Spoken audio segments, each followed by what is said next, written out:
In today's video, I'm going to teach you what a webhook is and how to create webhooks on Discord. If you've ever wanted another app or service to automatically send updates into your Discord server, webhooks are one of the easiest ways to make that happen. They're commonly used to post notifications, announcements, alerts, and other automated messages without requiring someone to manually type them into a channel.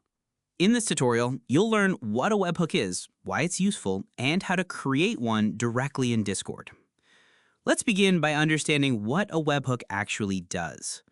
A webhook is a feature that allows two different applications to communicate automatically through HTTP requests.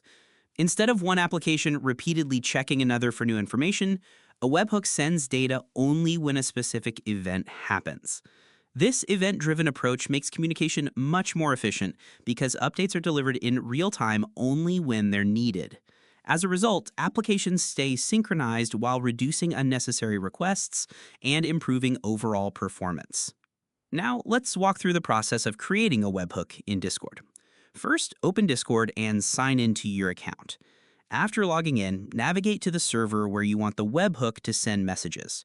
Keep in mind that you'll need the appropriate permissions to manage the server or its integrations before you can create a webhook.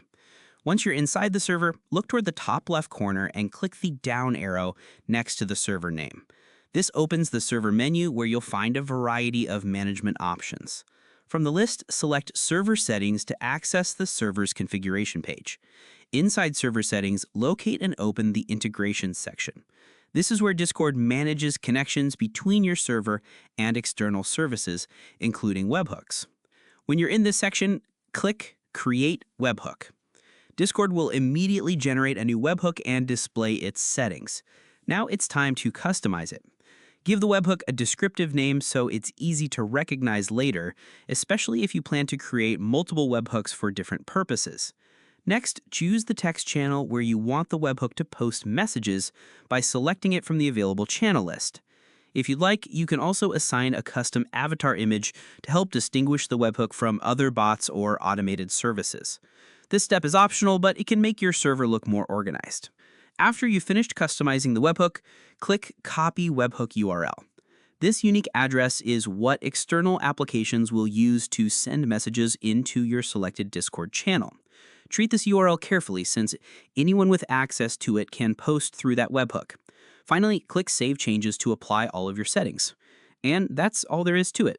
You've successfully learned what a Discord webhook is, created one for your server, customized its settings, copied its unique URL, and saved everything so it's ready for use with compatible applications and services. If you found this video helpful, let me know in the comments, give it a like, subscribe to the channel,